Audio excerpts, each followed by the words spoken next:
Isang mabiyayang gabi po sa ating lahat. Sa kabila po ng kapaguran natin sa maghapon, dinako po tayo ng ating Panginoon upang purihin, sambahin at dakilain ang kanyang pangalan. Kaya po tayong lahat ay tumayo at sumamba sa Haring Banal.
Patuloy po tayong umawit. Awitin po natin, patnubay ko ay si Jesus.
Mabiyayang gabi sa ating lahat at maging sa ating mga kapatiran na nasa online. Patuloy po nating papurihan ng Panginoon sa gabing ito. Sinasabi po sa Salmo 145, 1-3, Kayo ay aking pupurihin, Diyos ko at Hari. Pupurihin ko kayo magpakailanman. Pupurihin ko kayo araw-araw at ito'y gagawin ko magpakailanman. Panginoon, kayo'y makapangyarihan at karapat-dapat na purihin. Ang inyong kadakilaan ay hindi kayang unawain. Tayo po'y manalangin. Panginoon, tunay na kaming mga anak mo na iyong tinubos at pinagpala ay wala pong dapat gawin kundi ang papurihan at dakilain ng iyong pangalan. Salamat, Panginoon, sa pagkakataon na makadako kami sa iyong gawain. Salamat dahil binigyan mo kami ng kalakasan at hindi mo hinayaan magkaroon ng hadlang upang kami ay magpatuloy sa aming pananambahan. Salamat, Panginoon, sa buong isang linggo na ikaw ang nag-provide ng aming mga pangangailangan. Tunay, Panginoon, ang iyong kadakilaan ay mahirap unawain, na sa kabila ng aming mga kakulangan, patuloy ang pagmamahal mo po sa amin. Patuloy na kami ay inaalalayan at ginagabayan mo, Panginoon.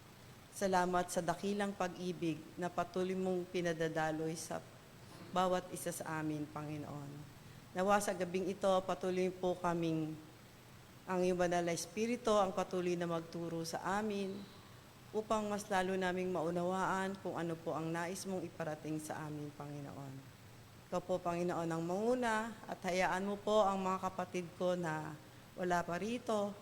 Ikaw po ang patuloy na mag-ingat kung sa daan na kung sila'y paparito na, Panginoon, at kung ano man pong kadahilanan, ikaw po, Panginoon, ang patuloy na mag-remind sa kanila na napakahalaga ng sama-samang pagdadalanginan upang ang aming mga kahilingan ay patuloy naming maiparating sa iyo, Panginoon. Pinupuri ka po namin, dinadakila, hayaan mo po na patuloy ka naming pasalamatan sa gabing ito. Binabalik po namin sa iyo ang lahat sa pangalan ni Jesus. Amen. Makakaupo na po ang lahat.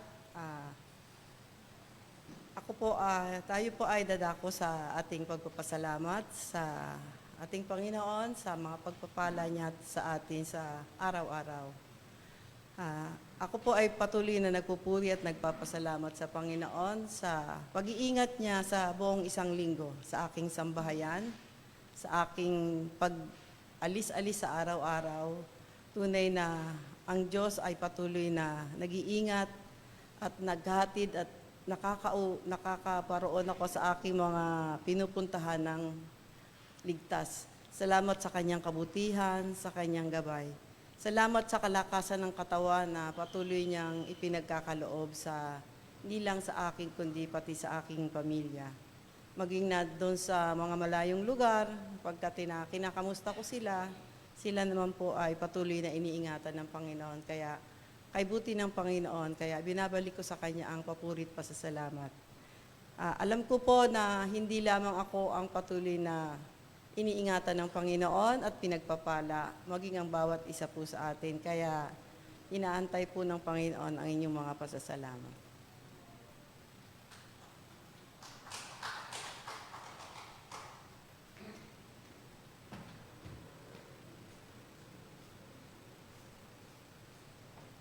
Ako po nagpupulit, nagpapasalamat kay Lord sa araw-araw na binibigay niyang kalakasan, gabay, at pag-iingat. At pati biyayang pinagkakaloob niya na galing po sa kanya lahat na ito. Kaya ako'y nagpupulit, nagpapasalamat kay Lord sa kalakasan namin lahat, nagkakapatid. Kaya ako'y nagpapasalamat niya sa araw-araw na ginagawa niya sa amin na pag-iingat. To God be the glory.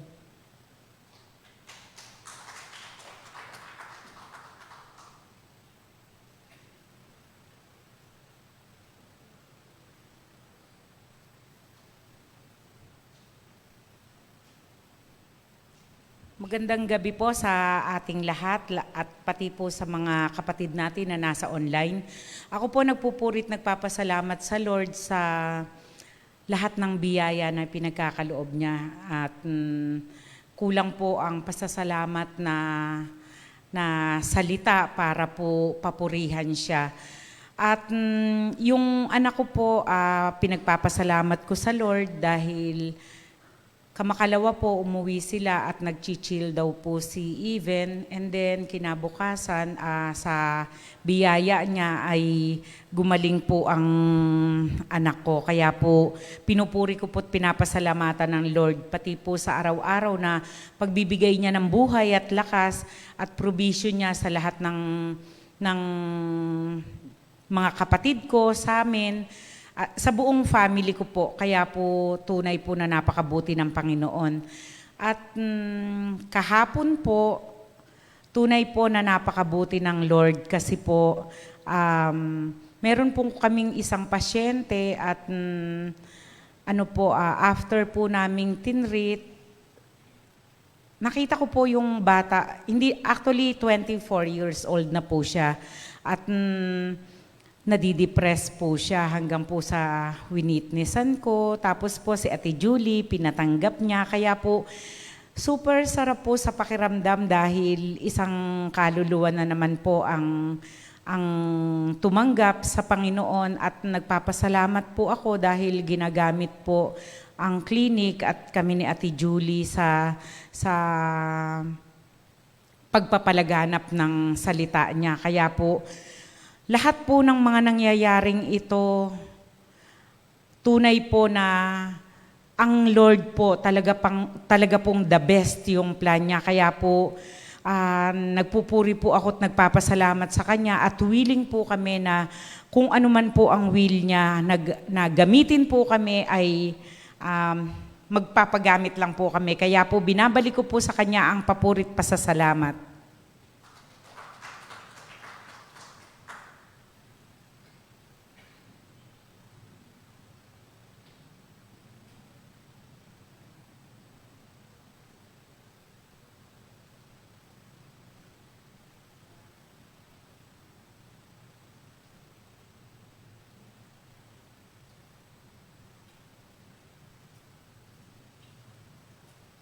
Magandang gabi po sa ating lahat. Salamat sa Panginoon dahil patuloy na siya yung nagpo-provide ng mga pangangailangan po natin.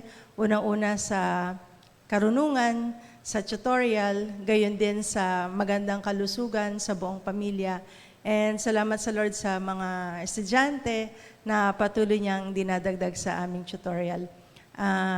Sa ngayon po, meron ng 35 na estudyante na patuloy na binibigay ng Panginoon. And salamat sa Lord dahil tunay na ang kanyang biyaya ay hindi lang sapat kundi higit pa. So patuloy lang po tayong magtiwala sa Panginoon. And every day, asa lang tayo sa Kanya kasi siya lang naman ang pwedeng gumising sa atin, magbigay ng lakas, magbigay ng karunungan para pumasok sa trabaho, pumasok sa eskwela. So, dapat lang na siya yung lagi nating pagtiwalaan. Huwag tayong mangangamba or magkakaroon ng anumang doubt sa ating Panginoon because alam niya kung ano yung mabuti sa bawat isa sa atin. Sa Diyos po ang papuri.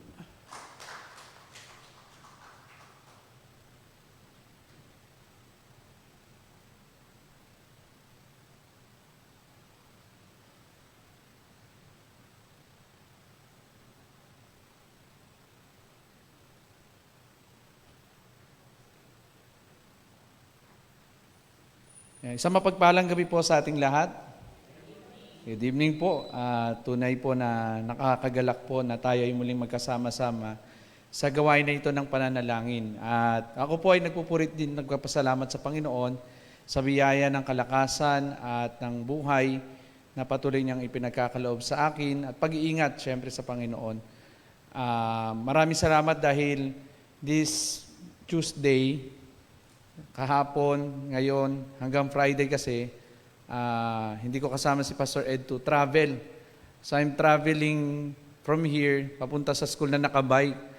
Kaya maraming salamat sa Panginoon kasi 2 days nang iniingatan ako ng Panginoon sa paglalakbay. Kahit na medyo ang mga sasakyan ay malalaki, pero nandun pa rin ang pag-iingat at proteksyon ng Panginoon. Maraming salamat din sa buhay ng mga students na this year I'm handling. Although may mga talagang makukulit, pero you can love them more sa kanilang buhay. Kaya maraming salamat sa Panginoon, gayon din sa patuloy niyang pagpapala sa aming pamilya at pagmamahal siyempre ng ating mga miyembro. At binabalik ko po ang papurit at pasasalamat sa Panginoon sa lahat ng ito. Sige po, tayo po ay saglit naman nalangin before we proceed sa ating pag-aaral ng salita ng Diyos. Ama namin sa langit, maraming salamat po for this wonderful evening that you have bestowed to us. Thank you for allowing us to be a part of this ministry of prayer, Panginoon. Maraming salamat sa pagkakataon na magsama-sama kami para sa pananalangin at dumako, Panginoon, sa pagpupuri sa iyo. And as we continue yung aming gawain for this evening, may your word be clear message mo, Panginoon, ay maging malinaw sa amin upang magamit namin ito, O Diyos, sa pang-araw-araw namin pamumuhay. Nawa ang iyong banal na Espiritu, ang patuloy na magturo sa amin at magbigay sa amin ng karunungan sa pag-unawa ng iyong salita. Sa pangalan po namin, Panginoong Yesus. Amen. Sige po, may I request everyone to please open your Bible sa Aklat ng Mga Gawa o Acts chapter 11. So we will be studying verses 1 to 30. Ang haba po, no? Buong chapter ang ating tatalakayin, but we will jump from verses to verses na lang po. But we will get yung mga important lesson that we could get from this chapter. Now, paalala ko lang po, itong chapter na ito ay continuation ng ministry ng ating Apostol Pedro nung siya ay nangaral ng mabuting balita sa tahanan ni Cornelius. So, ito yung naging response, especially ng mga mananampalataya na nakarinig ng balita tungkol sa ginawa nga ng apostol na ito. At makikita natin na it also talks about relationship. Ang relasyon ng mga mananampalataya sa paglilingkod, gayon din ang relasyon ng bawat mananampalataya na Hudyo at mga Hentil. Makikita po natin at mapapansin po natin na sa relasyon na ito ay tuturuan tayo ng Panginoon on how to develop even our relationship to one another. Sige po, again, the title of our message this evening is Developing Our Relationship. Baliktad po, no? Developing our relationship. This is a way for us again to understand na anong relasyon meron tayo sa isa't isa. Again, chapter 11 describes how the Jewish believers responds to the Christian community na kung saan ay nabuo sa Gentile community. So mapapansin natin, no, ng ibalita ni Apostol Pablo ang pangyayaring ito sa mga kapwa niya Hudyo, merong ibang tugon ang mga Hudyo sa kanyang ginawa. Alam naman natin na ang mga Hudyo ayaw nilang makisalamuha sa mga Hentil. Ayaw nilang magkaroon ng karanasan kasama itong mga Hentil na kung saan ay they look at them as people who are lower than them. Ganun nila tinitignan ang mga Hentil.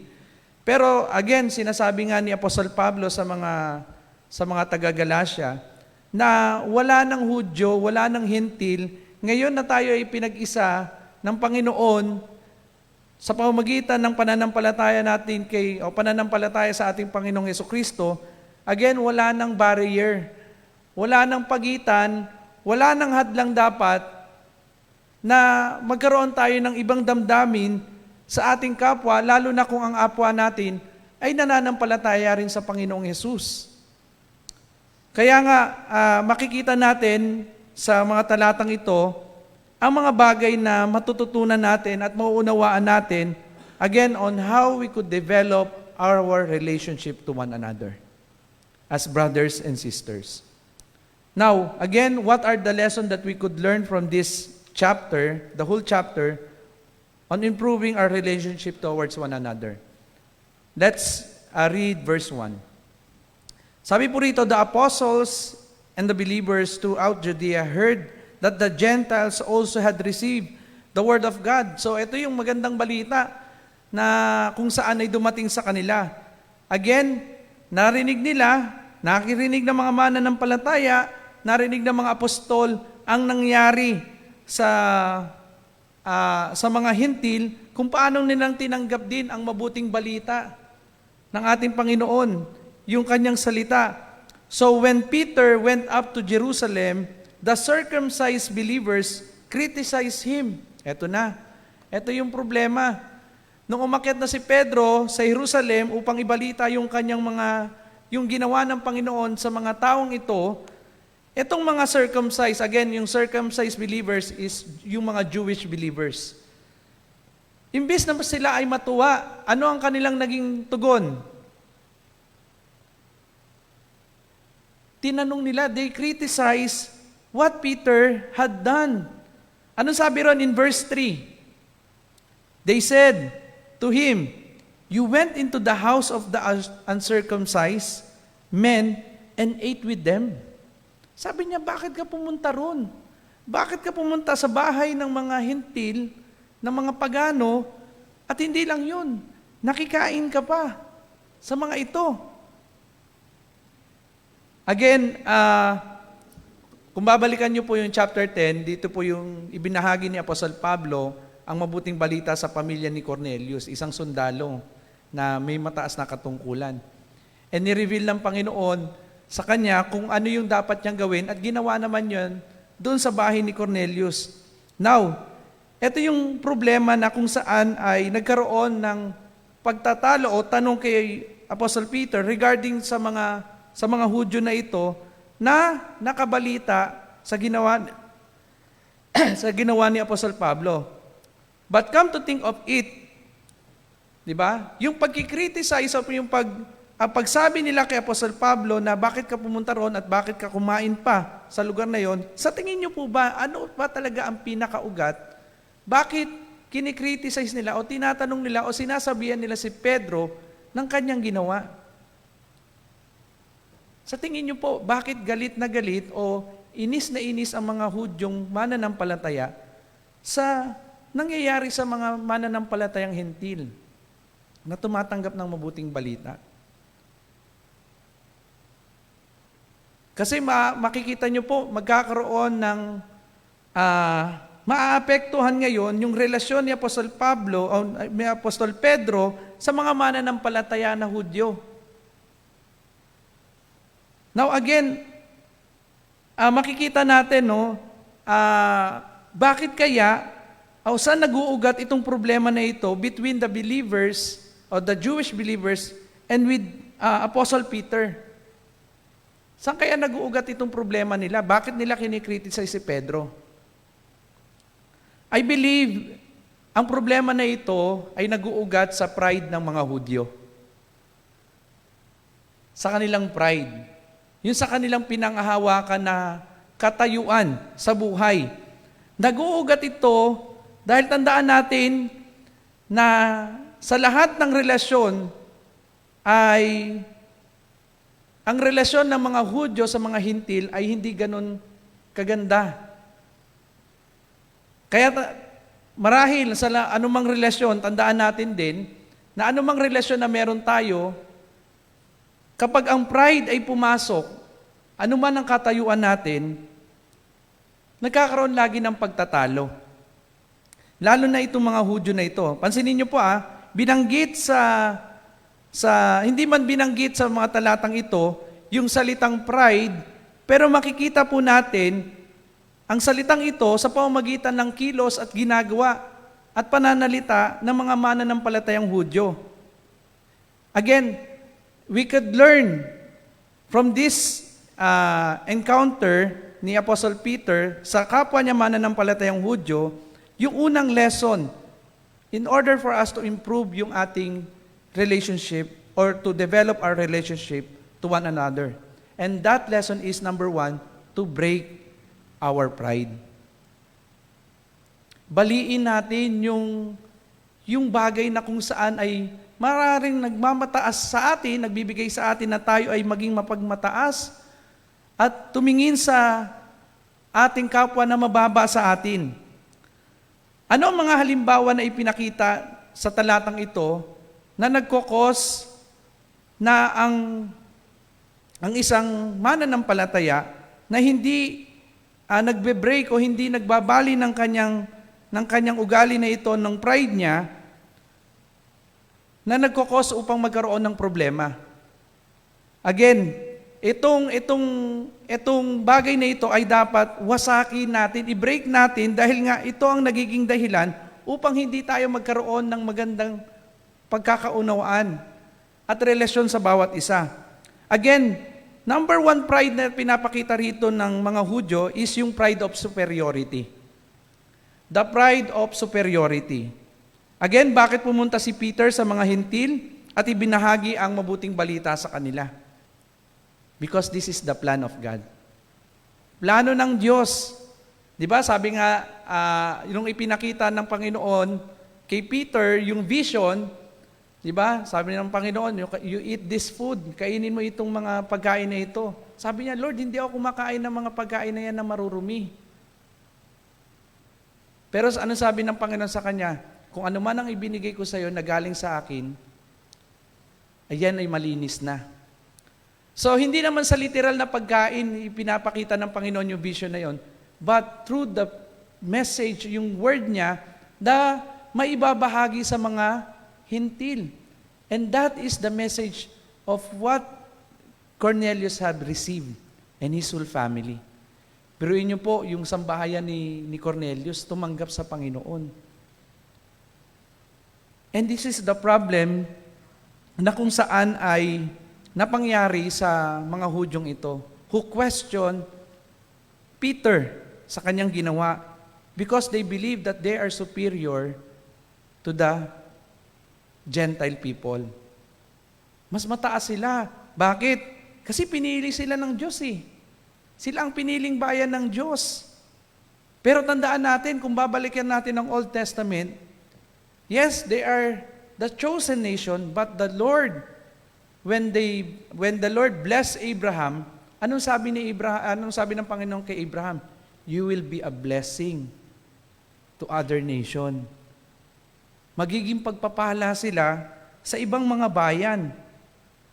Now, paano mapagpapala ang ibang bayan kung sila mismo tinitingnan ng mga Hudyo na mababa sa kanila? How can you bless? How can they bless people if they are looking people around them, yung mga Gentiles, na hindi sila fitted na makasama nila?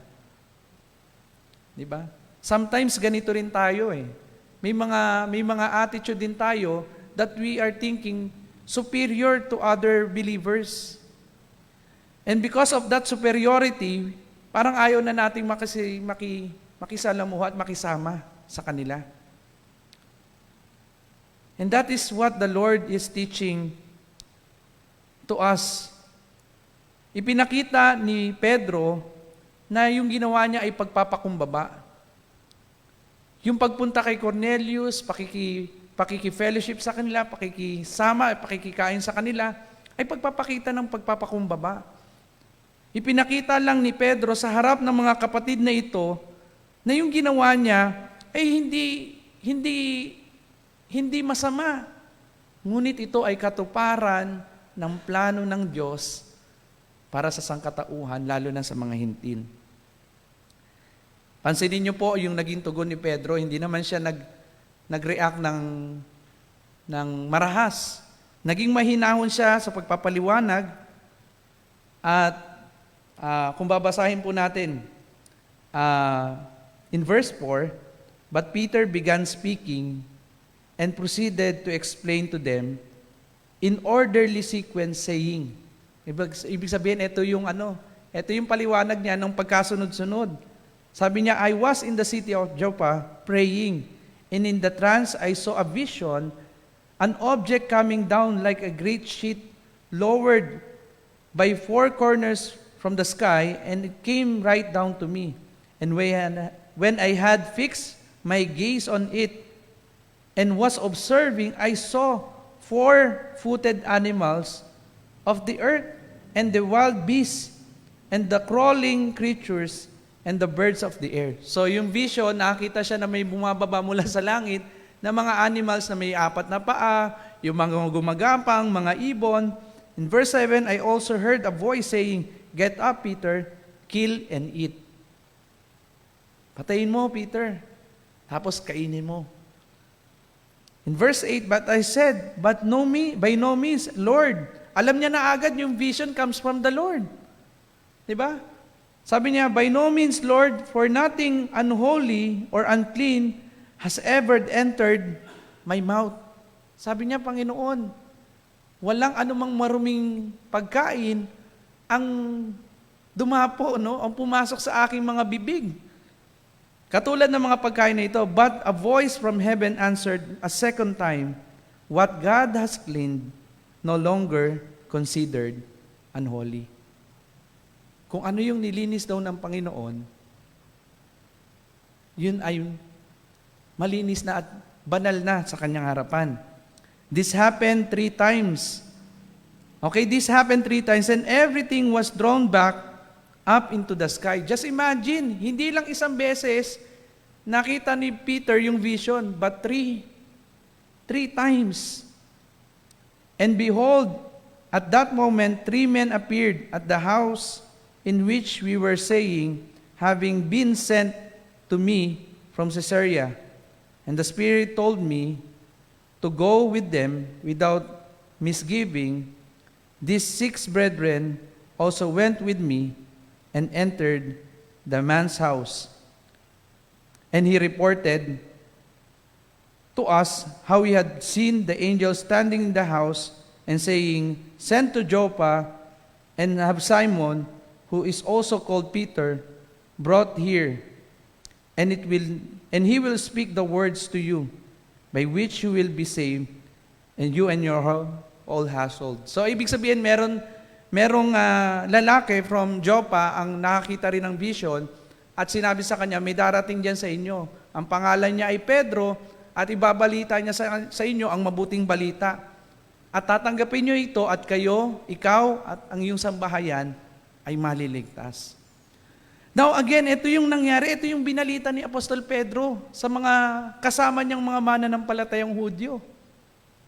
Ipinakita niya na there will be no superiority among us from the Gentiles. Wala nang mas mataas sa atin. We are all living by grace. Sila na ngayon ay namumuhay at ipinapakita na mabubuhay ang bawat sangkatauhan sa biyaya ng Diyos at ibinuhos niya ito sa mga taong pinili ng Panginoon.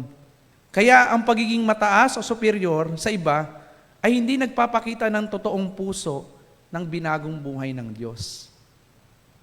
Kaya mga kapatid, kung tayo, meron pa rin tayong pagmamataas sa buhay natin at pagtingin ng mababa sa kapwa natin, hindi ganyan ang puso at buhay ng isang taong pinili ng Diyos. Kaya nga ipinapaliwanag ni Pedro sa mga kasama niya, hindi ganito ang puso ng isang taong sumasampalataya sa Diyos. But I want you to hear how the vision showed, how the Lord gave me this vision. Secondly, yung pride of self-image. Ito yung problema kung bakit hindi natin magawang mabali yung pride sa buhay natin because yung tinatawag nating self-image. Kinakailangan muna nilang matuli bago sila maging kasama natin. Ito yung laging sinasabi ng mga Hudyo eh. Yung mga Hudyo na kung saan ay nagsasabi na sila ay higit sa lahat. Gusto nilang baguhin ang mga bagay-bagay dito sa mga hintil nang sa gayon maging fitted sila doon sa kanilang katayuan. Mapapansin natin na tinitingnan ng mga Hudyo ang mga mananampalataya sa kanilang sarili na hindi sila tulad ng mga hintil. Marumi sila spiritually, lalong higit hindi sila tuli.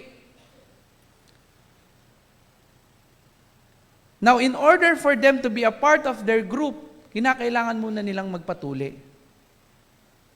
No? Kinakailangan muna nilang gawin itong mga bagay nito nang sa gayon, maging bahagi at makilala sila bilang mga Hudyo na at hindi na mga hintil.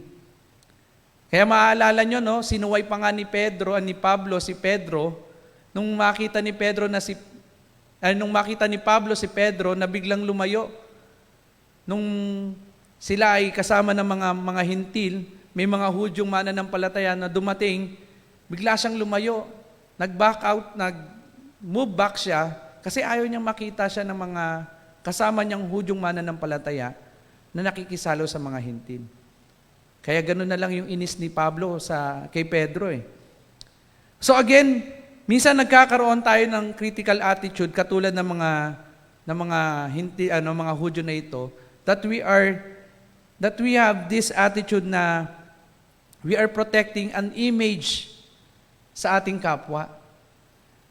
Na minsan dahil sa image na ito, ayaw na natin silang kausapin, ayaw na natin silang abutin. This is a problem na kung saan ay dapat nating tignan sa ating buhay. Alam ko po at alam nating lahat na walang mali sa pagkakaroon ng standard.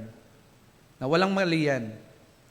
Pero kung ang standard natin sa ating sarili ay maglalayo naman sa atin sa iba, sa tingin ko hindi po maganda ang bagay na ito. Ulitin ko po, hindi masama na magkaroon tayo ng pamantayan sa ating sarili. Pero kung ang pamantayan naman na ito ang naglalayo sa ating mga kapatid, sa mga tao sa paligid natin, I think it's better to evaluate and let us kneel before God na baguhin ng Lord yung ganitong attitude na meron tayo. Alam natin kung paanong ang pagtingin sa sarili natin na mas higit sa iba ay hindi makakatulong upang magbigyan ng kapurihan ang Diyos sa ating buhay. Kung may mga kapatid tayo na na-offend sa atin, sa ating mga ginagawa, it's better for us to change that attitude. Kasi hindi natin sila napagpapala. Hindi na pagpapala sa pamamagitan ng buhay natin, sa pamamagitan ng mga ginagawa natin, ang mga kapatid na ito. Hindi lang po self-image ang pinoprotektahan ng mga Hudyong ito, kundi even yung kanilang pride of self-seeking. Maramot sila. Ayaw nilang maibahagi ang mga bagay na meron sila. Kaya nga sabi ng mga Hudyo, bakit ka nakituloy doon? Bakit ka nakikain sa mga bahay ng mga hindi Hudyo, ng mga hindi tuli? Dito makikita natin na mas naging critical ang mga Hudyo kay Pedro. Siguro iniisip ng mga Hudyo, okay lang siguro kung ibinahagi mo na lang yung mabuting balita sa kanila, tapos. Pero bakit ka nakituloy sa kanila? Di ba ito yung attitude ni Peter before? Naalala niyo po ba yung attitude ni Peter doon sa chapter 10? Diba, hindi ako dito sa mga chapter na ito, hindi ako kumakain ng marumi, ng mga pagkaing marumi. Kasi meron siyang attitude towards sa mga pagkain na ito, at ganito rin ang mga grupo na ito, meron silang attitude towards sa mga hintil. This is an attitude that causes immaturity sa isang mananampalataya. This is why we should break yung pride na meron tayo dahil, again, hindi ito nakatutulong sa atin na maitaas yung kalidad ng pananampalataya at relasyon natin sa isa't isa. Hindi rin nais ng Diyos na makita sa buhay natin na tayo namumuhay sa ganitong kaparaanan. Ang plano ng Diyos, mamuhay tayo sa buhay ng kababaan ng loob. Tama po ba? Ayun po ba ang inuutos sa atin ng Diyos na mamuhay sa kababaang loob? Tandaan natin, even si Apostle Peter, sa kanyang sulat sa mga taga-Roma, ito yung naging problema kung bakit nagkakaroon ng pagkawatak-watak. Kung bubuksan niyo po ang inyong mga Biblia sa Romans chapter 14, you could read there na nagkakaroon ng pagitan sa buhay ng mga mananampalataya, lalo na sa kanilang mga kinakain. Let's read a part of this chapter, Romans chapter 14. Sabi sa verse 1, "Now accept the one who is weak in faith, but not for the purpose of passing judgment on his opinion. One person has faith that he may eat all things, but he who is weak eats vegetable only." So may mga kumakain talaga na na hindi nila matanggap na may mga kapatid na kumakain na alam nilang hindi katanggap-tanggap. Pero sabi niya, you accept one another. Ano man ang inyong kinakain, you accept one another. Because of your faith in the Lord. Hindi dahil sa kinakain, kundi sa inyong pananampalataya sa Panginoon. Again, sabi ni Warren Wiersbe, Christians are to receive to one another and not to dispute over cultural differences or minor matters of personal conviction. Ibig sabihin, hindi dapat nagiging hadlang sa atin kung ano yung yung mga kaibahan natin sa bawat isa, sa mga maliliit na bagay, bagkos maging isa tayo dahil alam natin meron tayong isang pananampalataya, meron tayong iisang Diyos, at meron tayong iisang Espiritu na ibinigay ng Diyos sa atin. This part, when Peter reported and explained everything, nung binalita ni Peter ang lahat ng ito, at nung nakita nila at naunawaan nila ang mensahe ng Diyos sa pangyayaring ito, in verse 18, let's jump on sa verse 18. Ang sabi ron, when they heard this, they quieted. Nung sila ay, nung narinig nila ito, sila ay tumahimik. They had no further objection and praised God, saying, "So then, even to Gentiles, God has granted repentance that leads to life." Hindi na nila magawang mag-object eh. Hindi na nila magawang i-criticize si Pedro eh. Why? Because they saw na yung plan is not the plan of Peter, but this is the plan of God. Kita niyo po kung paano nilang binali yung kanilang pride, kung paano nila binali yung kanilang makasariling naisin. Why? Because talagang mababali ang buhay mo kapag ang Diyos ang magtuturo sa iyo. Now, kung meron pa rin tayong ganitong attitude sa buhay natin that cause barrier sa mga kapatid natin o sa kapwa natin, pride na nagiging dahilan upang hindi tayo maging mabuting kapwa sa iba, I think we should come before the Lord and ask Him, Lord, please break this pride in my heart. Baliin niyo po, Panginoon, itong mapagmataas kong buhay.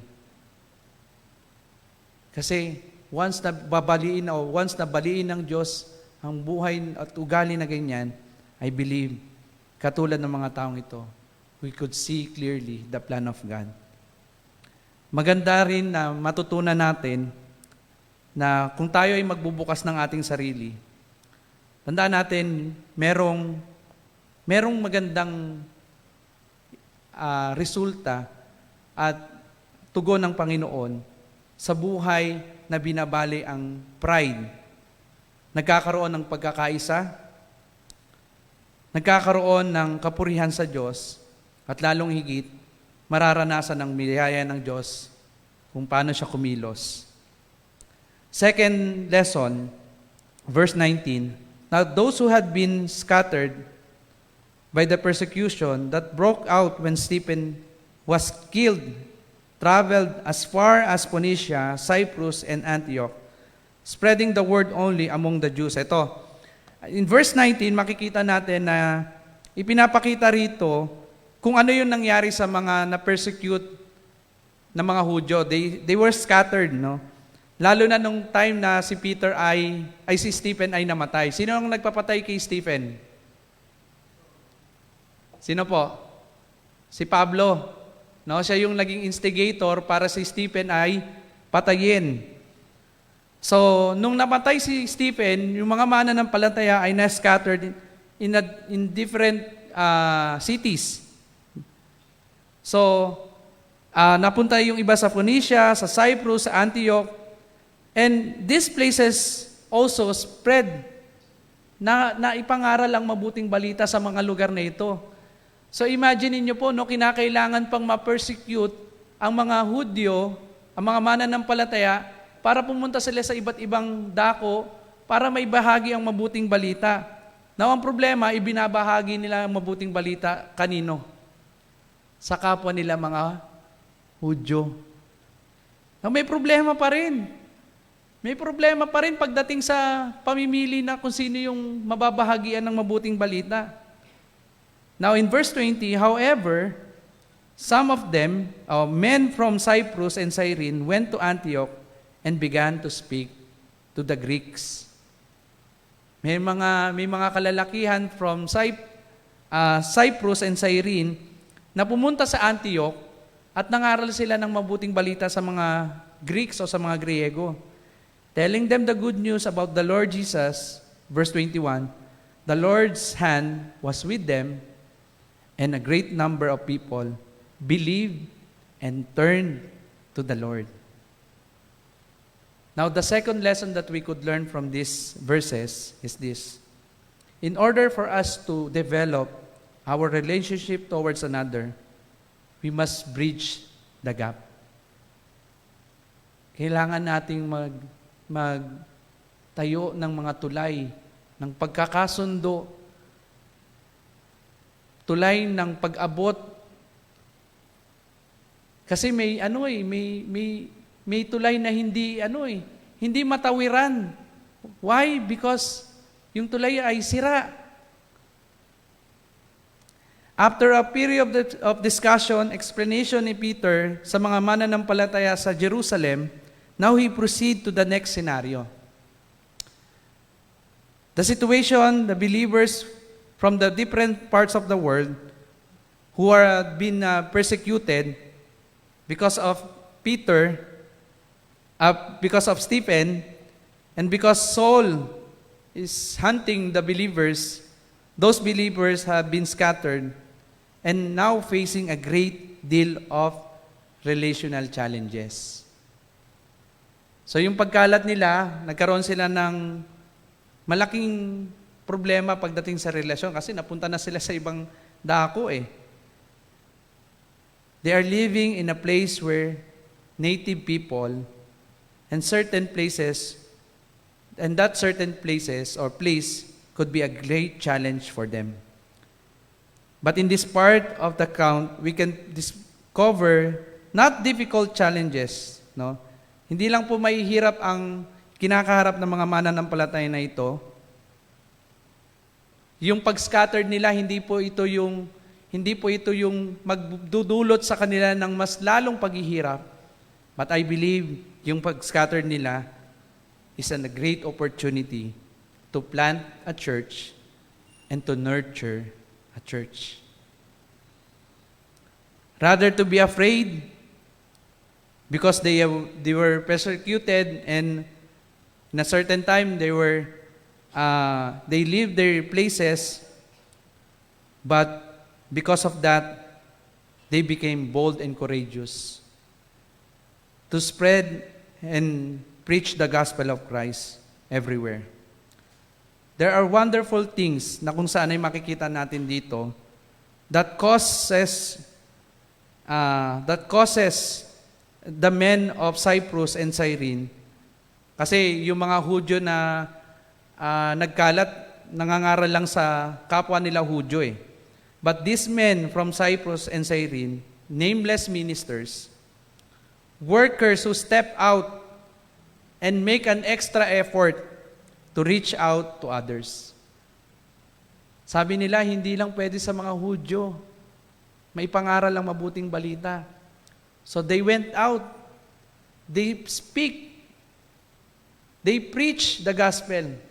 Inuna nila yung mga Antiochs, yung mga nakatira sa Antioch. Tandaan po natin, ang Antioch po is the second place na kung saan ay wicked place. Ang first wicked place is yung Corinth, second is yung Antioch. Why? Because Greek, Romans, Syrian people na nakatira dito, they honored yung mga false god. They honored yung mga Diyos-Diyosan nila. So, mahirap i-share yung gospel sa lugar na ito. But this man was not afraid to share the gospel because they want to build this bridge that will connect people towards God. Diba? Hindi sila natakot iwan ang kanilang tahanan. Hindi sila natakot na iwan ang kanilang pamilya. Why? Because they want to create and build this bridge sa mga taong wala pang relasyon sa Panginoon.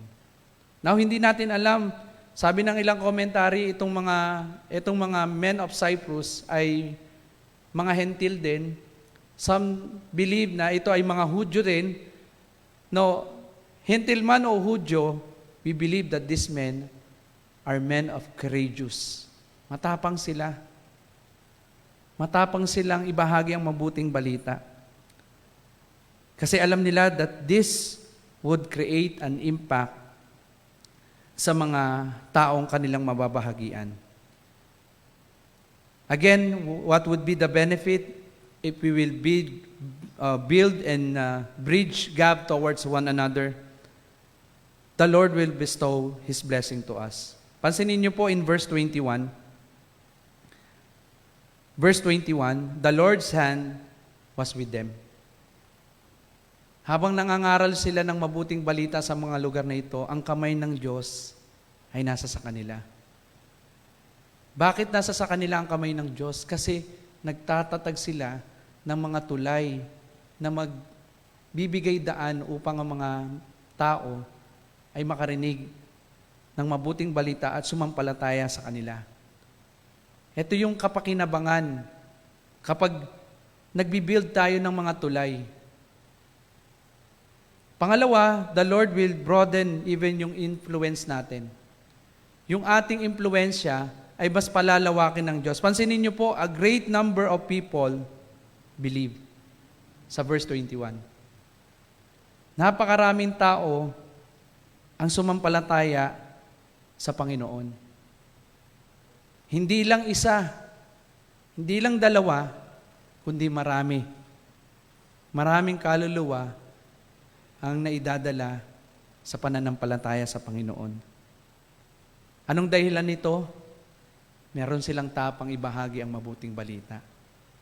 Subukan po natin huwag mangaral ng mabuting balita. What will happen?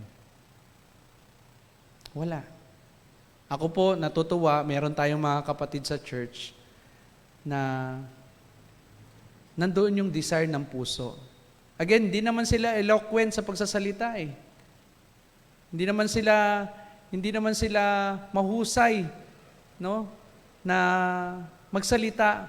Yet God is using their lives to preach the gospel. May mga bisita tayong naidadako sa ating church every Sunday. Di ba? May mga kaibigan, kasama, na naiimbitahan at tumutugon sa imbitasyon. Again, these men are courageous men. Wala silang takot. At yung pagtatatag ng tulay para sa ikabubuti at ikatatag ng pananampalataya nila sa Panginoon ay naroroon. Alam natin, again, kung walang pagmamahal, walang concern, lalong higit walang burden, walang katungkumpayan at walang katuparang mangyayari sa lugar na kung saan tayo ay dinadala ng Panginoon. Third lesson that we could learn in order for us to develop a good relationship is to bear a hand to one another. Yung maglaan tayo ng ating pagtulong sa ating mga kapwa at sa ating mga kapatid. Now in verse 22, the news of this reached to Jerusalem, or church in Jerusalem, and they sent Barnabas to Antioch. So pinadala nila si Barnabas sa Antioch dahil narinig nga nila na maraming sumasampalataya sa Panginoon. And when he arrived and saw that the grace of God had done, he was glad and encouraged them to remain true to the Lord with all their hearts. So sabi ni Barnabas, nung nakita niya yung report, pinuntahan niya roon, nakita niya na totoo nga, maraming sumasampalataya sa Panginoon, he encouraged them to remain true. Okay, to remain true. He was a good man, full of the Holy Spirit and faith, and a great number of people were brought to the Lord. Then Barnabas went to Tarsus to look for Saul, and he found him, and he brought him to Antioch. Ito na, si Barnabas, hinanap niya si Saul. Si Saul ay converted na po rito, tumanggap na sa Panginoon. So pinuntahan siya ni Barnabas upang maisama niya si Saul sa Antioch upang maging katuwang niya sa ministeryo doon.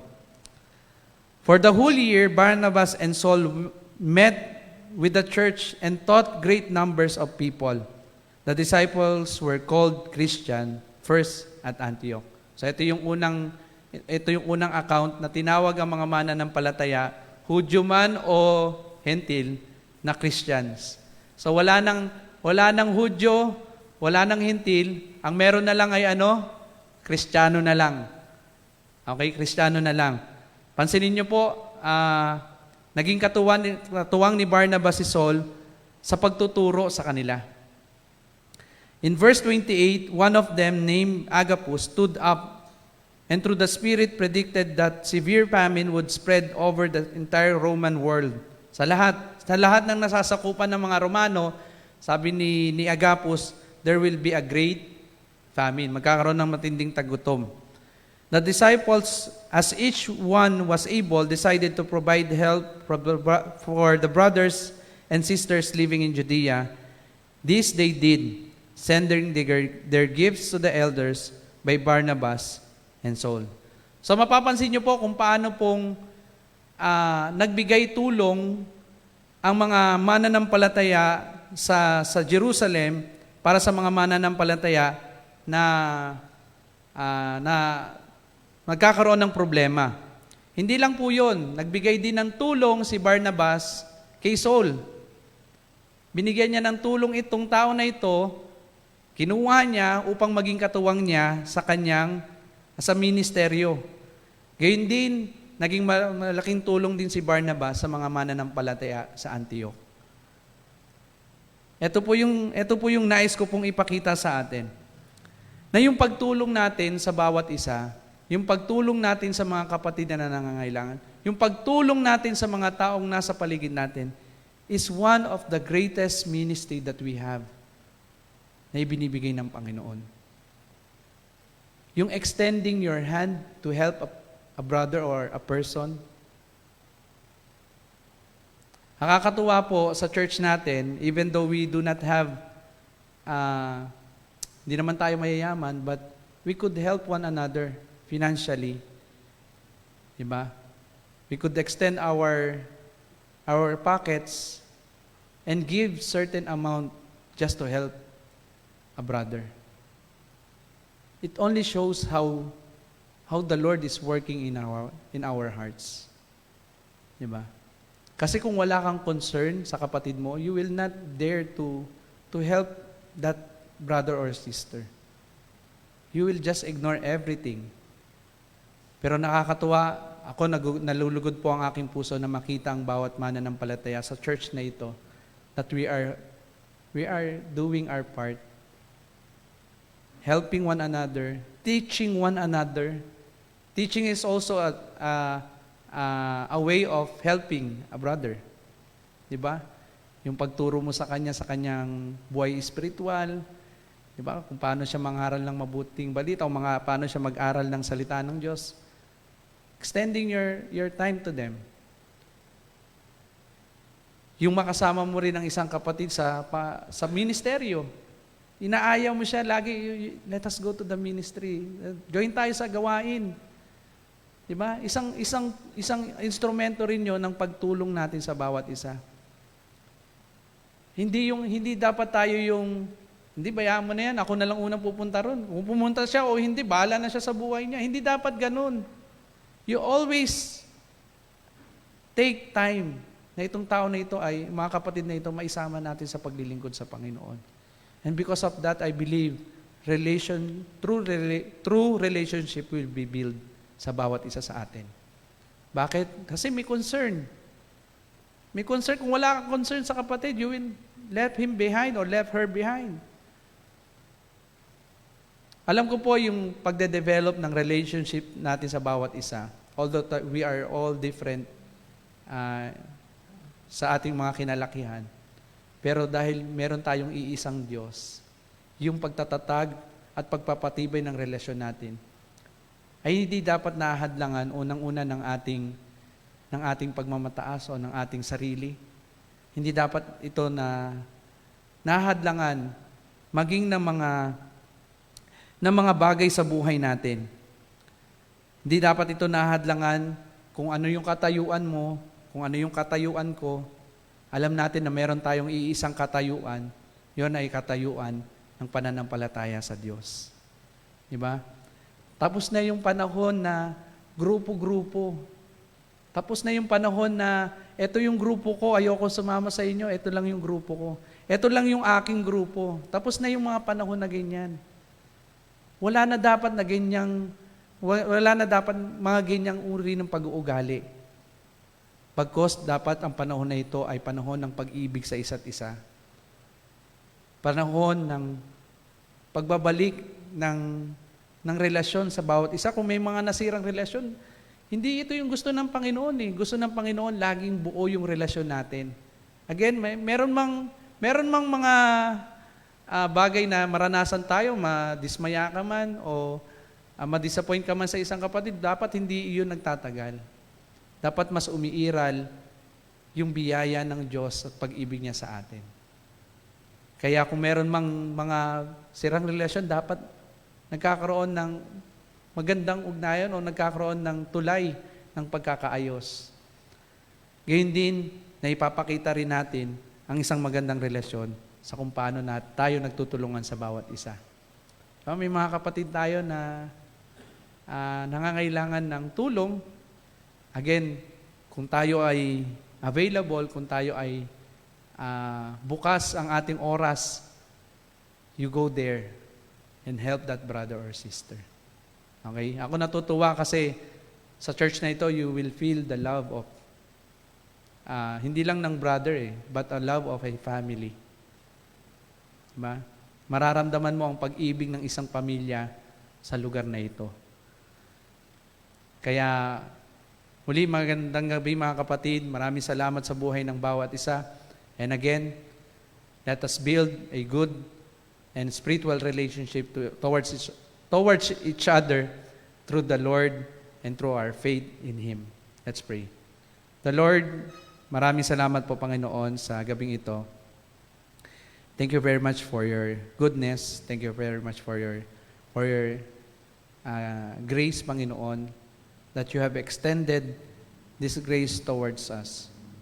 Maraming salamat, Panginoon, because of this grace, you are teaching us to develop good and true relationship sa bawat isa.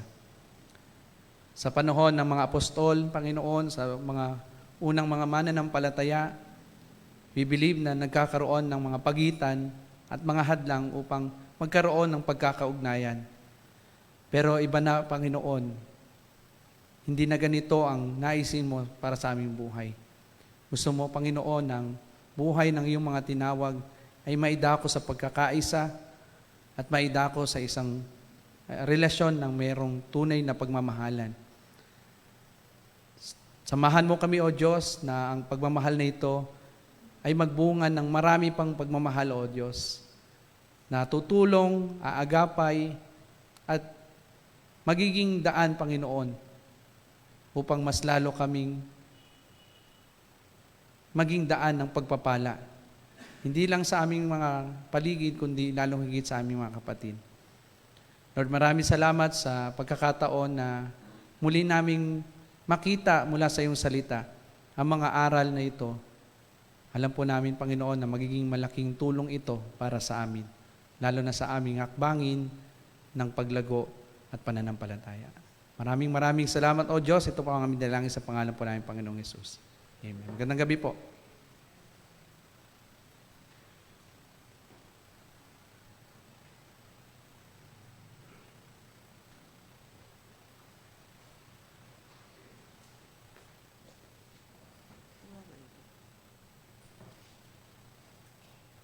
Tinatawagan ko po sa harapan natin.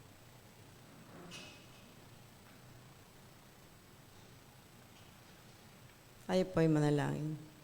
Panginoon, maraming salamat po sa mga aral na itinuro mo sa amin. Dalangin namin, Panginoon, na lalo mo kaming pagtibayin dahil kung sa sarili lamang po naming kakayahan ay hindi namin magagawa ang mga naisin na ito. Kundi sa biyaya mo, Panginoon, alam po namin na ikaw ang tutulong at kikilo sa buhay ng bawat mga anak mo. Dalangin ko, Panginoon, ang salapi na aming malilikom ay patuloy na magamit sa iyong mga gawain. Nabalik po namin sa iyo ang lahat ng papuri at pagsamba sa pangalan ni Jesus. Amen.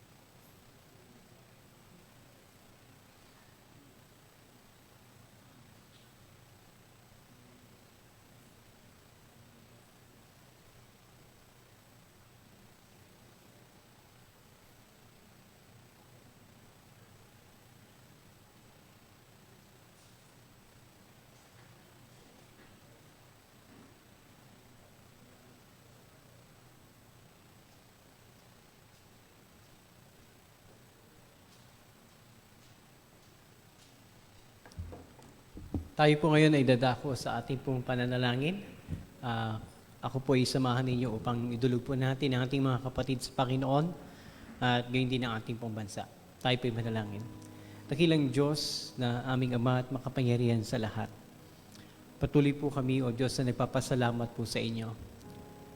Sapagkat kayo po ay patuloy na dumidinig ng aming pong mga panalangin na aming pong idinudulog po sa inyo. Kailanman, Panginoon, na hindi mo kami sinungitan, laging bukas ang iyong pandinig sa amin, Panginoon. Sa mga anak mo na nagpapakumbaba at nagsusumamo sa kanilang paglapit sa inyo. Ama, aming pong nilalapit ang aming mga kapatid.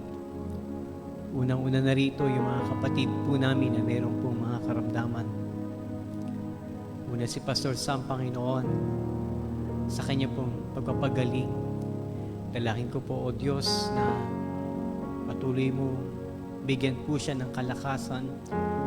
Kayo po ang siyang mag-provide ng kanila pong pangangailangan dahil higit ang kanilang kinukumpletong pangbayad sa ospital. Salamat, Panginoon, sa improvement na aming naririnig, nababalitaan mula sa Kanya. Nawa, O Diyos, ay magtuloy-tuloy ang paggaling niya at makalabas na rin po siya ng hospital. Ingatan mo, Panginoon, ang mga mahal niya sa buhay na naglalakad ng mga papers para po maklear at makauwi na po sila. Salamat, Panginoon, sa mga doktor ninyong ginamit. Patuloy mong hipuin ang kanilang mga puso, Panginoon, to extend grace sa pagdating po sa bills, Panginoon, na babayaran po nila, Pastor Sam. Ama, dalangin ko rin po sa inyo ang aming po mga kapatid na may karamdaman, si Nanay Aji. Lord, we continue to uphold her in our prayers. Ingatan mo palagi si Nanay Aji. Bigyan mo ng kalakasan yung taong nagbabantay po sa kanya at pagmamalasakit. Dalangin ko rin, Panginoon, na tugunin niyo po ang kanyang pangangailangan. Akin din po dinadalangin si Ate Moring sa kanyang sakit na vertigo. I pray, Father, na hindi po ito makahadlang sa kanya pong gawain, sa trabaho, maging gawain sa church, as one of our deaconesses. Lord, I pray na lagi mo siyang ingatan, lalong hit sa kanya pong pagbabiyahe mag-isa. Gayun din ang kanyang kapatid, si Nanay Rosie. Lord, I pray na patuloy mo siyang bigyan ng kalakasan, Panginoon, ang kanyang pangangatawan. Ama, dinadalahin ko rin po sa inyo yung asawa ni Ate Grace Corpus, si Kuya Nato. Lord, bigyan mo po ng kalakasan ng taong ito. At sa aming pong pagbisita sa kanya this Friday, Lord, I pray na ihanda mo ang kanyang puso, Panginoon. Tulungan niyo po sila sa kanilang pong pangangailangan. Kayo po, Panginoon, mag-provide ng lahat ng ito. Gamitin mo rin si Ate Grace, Panginoon, upang maging asin at ilaw ng kanilang tahanan at sa pamamagitan ng kanyang buhay ay makilala ng kanyang mga mahal sa buhay ang aming Panginoong Yesus. Lord, dinadalangin din po namin sa inyo si Ate Geraldine Panlilio.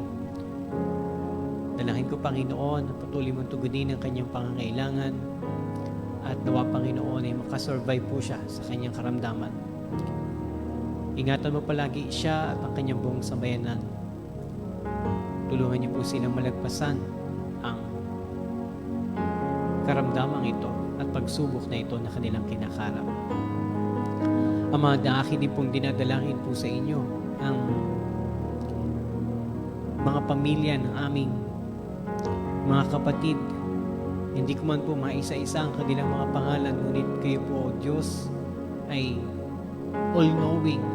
At alam mo, Panginoon, ang kanilang karamdaman. Alam mo, Panginoon, ang kanilang pangangailangan. Alam niyo po, O Diyos, ang kanilang mga personal na pangalan. Ama, idinadalahin ko po ang lahat po ng mga ito sa inyo. At dalahin ko, Panginoon, ang inyong awa, ang inyong pag-ibig, ang inyong biyaya, Panginoon, ay kanilang maranasan sa kabila ng kanilang mga karamdaman. Gamitin mo ang period na ito, O Diyos, upang makilala nila ang aming buhay at tunay na Diyos. Na hindi lang siya makapangyarihan sa pagpapagaling ng pisikal na karamdaman, ang naisin niya ay gumaling sila sa kanilang spiritual na karamdaman. Magkaroon po sila ng kaligtasan at relasyon sa inyo. O Diyos, patuloy po namin din ilalapit maging ang mga kapatid. Wala man silang pisikal na karamdaman, ngunit nababatid mo, Panginoon, ang spiritual na karamdaman po namin. Kung kami ba, Panginoon, ay hindi na po nagtatapat sa inyo, kung kami ba, Panginoon, ay nakakalimot na sa inyong mga gawain, kung kami ba, Panginoon, ay hindi na nakakapagbasa ng iyong salita, hindi na nakakapag-aral, at hindi na rin nakakapanalangin. Ama, ibalik niyo po ang dating alam ng aming paglilingkod, ang kagalakan ng aming kaligtasan. Nung una kami nakakilala sa inyo, yung mainit na paglilingkod. Patawarin mo kami, Panginoon, kung ang mga gawain dito sa sanlibutan ay nagiging hadlang na sa paglilingkod namin sa inyo. Naniniwala po kami, Panginoon, ako na hindi masamang mag-aral, hindi masamang magtrabaho. Pero sinabi mo sa inyong salita na unahin ka namin, Panginoon, at ibibigay mo ang anumang pangangailangan po namin. Tulungan niyo po kami, O Diyos, na maset namin ang priority, ang aming unang priority, walang iba kundi ikaw.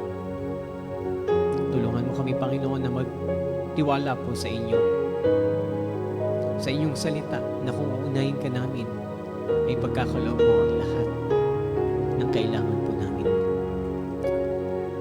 Ama, dinadalangin ko rin po sa inyo ang kalaguang espiritual ng bawat isa. Gamitin mo ang mga gawain na inyong inilagay sa iglesyang ito upang lumalim pa kami sa pagkakakilala sa inyo at pag-ibig sa inyo. Pakikinig ng inyong salita, pag-aaral ng inyong salita, Panginoon, mga gawain, Bible studies, lahat ng ito, Panginoon, ay huwag po namin kakalimutan. Ito mga gawain ng mga kababaihan para sa mga nanay, sa mga tatay, na Bible study sa umaga tuwing linggo, sa mga kabataan, maging sa Sunday Schoolers, Panginoon. Nawa po ay mag-set kami ng oras upang makilahok makinig, makibahagi. Hindi lamang ibahagi, Panginoon, ang aming oras, kundi ibahagi din ang aming buhay sa mga kapatid po namin. At dito, hindi lamang kami ang lalago, kundi ang mga kapatid din po namin, O Diyos. Lord, alisin mo po ang pride sa amin katulad ng napakinggan po namin ngayon. Kung meron ka, Panginoon, na nakikita na pagmamataas sa amin sa anumang aspeto ng buhay namin, dalahin ko po, Panginoon, na alisin niyo po ito. Kung kailangan po na ibabaan niyo kami, Panginoon, ibabaan niyo po kami upang ikaw lamang ang may taas namin. Ama, dalahin ko rin po sa inyo ang aming pong kapatid sa mga malalayong lugar, mga kapatid namin sa abroad. Dalahin ko, Panginoon, na ingatan niyo po silang lahat. Pamilya Basco, si Kuya Avery at si Ate Emily, sila Ate Chato, sila Joy at Dale, Pamilya Bognot, Panginoon, at iba pang mga pamilya, Panginoon, na naging bahagi ng church na ito, ngunit hindi na namin sila nakakasama because they are already living in abroad or working in abroad. Lord, I pray for your protection to be upon them and your blessings to be upon them as well. Naway gamitin mo, Panginoon, ang aming online worship service upang matugunan ang kanilang pong pangangailangan spiritual. Lord, dinadalahin ko rin po sa inyo ang pamangkin ni Ate Grace na si Eugene Josenelia na magte-take po ng bar exam. I pray, Lord, that you give this person a wisdom na kailangan po niya. At kung kalooban mo, Panginoon, na makapasa po siya sa bar exam, Lord, I pray na yung kanyang conviction ay magmula sa inyong salita at bigyan mo siya, Panginoon, ng takot sa inyo. Ama, patuloy din po namin pinapanalangin din sa inyo ang mga daughter churches po namin, ang Libis Baptist Church, maging ang Fishers Community Baptist Church. Lord, I pray na pangunahan mo ang mga pastor na inyong itinalaga sa mga lugar nito upang maituro ang inyong salita at mapalago ang buhay ng mga mananampalataya sa lugar nito. Ingatan niyo po sila at pagpalain niyo rin, Panginoon, ang kanilang pong iglesia. O Diyos, sinadalahin ko po sa inyo ang bawat ministry na meron ng church na ito, maging ang mga leaders na inyo pong itinalaga. I pray, Lord, na kami po ay magkaisa at kumilos ng isang katawan upang mapapurihan walang iba kundi ang pangalan ng aming Panginoong Hesus at mapalakas ang pananampalataya ng bawat isa. Lord, pagpalain niyo po ang iglesyang ito at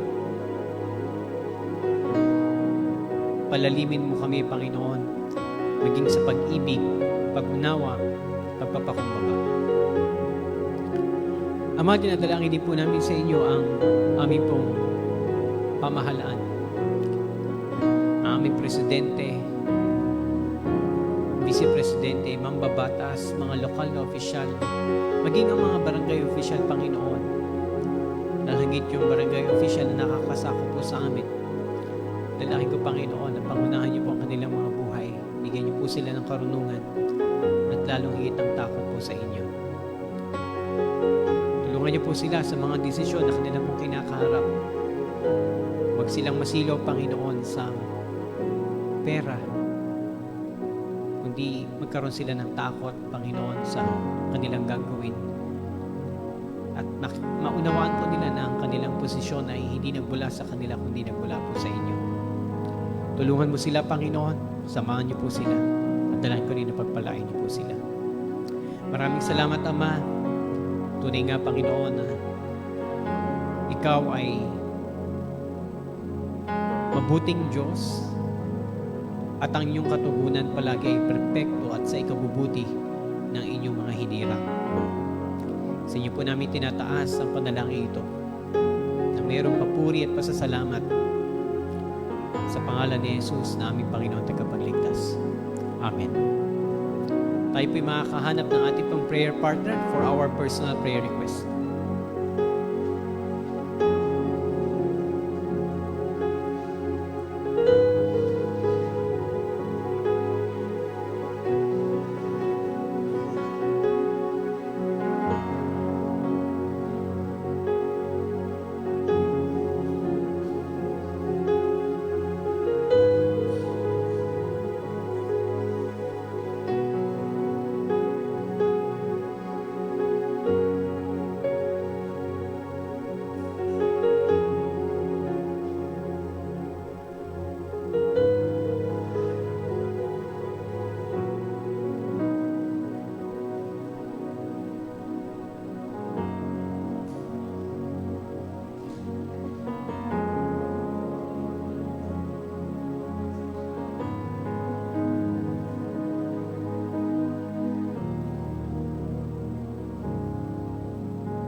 Sa mga kapatid na tapos na po manalangin, tayo po'y magsitayo para po sa ating pang-closing prayer.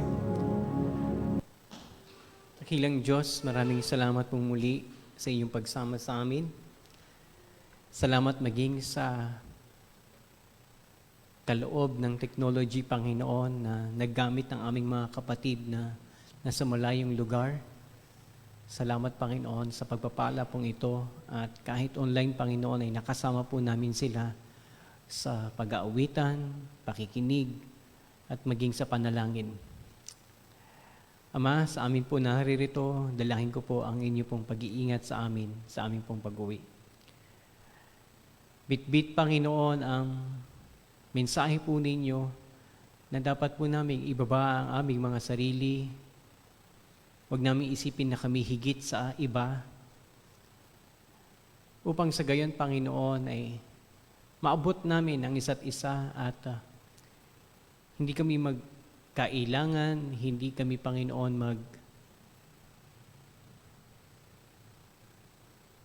magsungitan, kundi ipakita namin, Panginoon, ang pag-ibig na naranasan po namin mula sa inyo. Tulungan niyo po kami, Panginoon, na unahin ang pangangailangan ng iba bago ang aming sarili. At nawa, Panginoon, ay lagi namin extend ang grace na natanggap namin sa inyo. Pagpalain niyo po ang bawat isa sa amin, Panginoon, at ibalik niyo po muli ang aming panyapak sa susunod po naming gawain. Ito po aming panalangin sa pangalan ni Jesus. Amen.